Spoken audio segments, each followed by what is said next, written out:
নমস্কার বন্ধুরা, আজকে আমাদের মধ্যে রয়েছে টুনি। নমস্কার নমস্কার। তা টুনি, তোমার বাড়ি কোথায়? আমার বাড়িতে যে কচু বনে যেখানে কালো কুকুর হেগে গিয়েছিল না, তার পাশেই।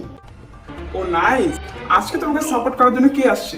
আমাকে সাপোর্ট করার জন্য আজকে আমার মা এসেছে। ওই যে তোমার মা?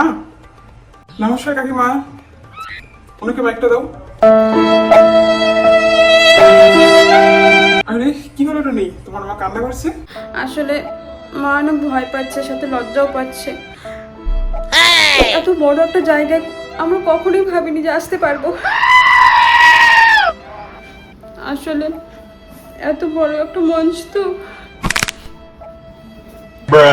আমার মেয়েকে আমি অনেক কষ্ট করে বড় করেছি। কি বলবো এখন? যখন আমাদের খাওয়ার কাছে ভাত ছিল না, তখন আমরা পিৎজা অর্ডার করে খেতাম। এত কষ্টে ছিলাম আমরা। যদি কখনো ঘুরতে যেতে মন চাইতো, আমাদের কাছে টাকা থাকতো না, সাথে সাথে এটিএমে চলে যেতাম টাকা আনতে। আসলে মাঝে মাঝে জীবনে এমন সময় আসে, সবার জীবনেই আসে।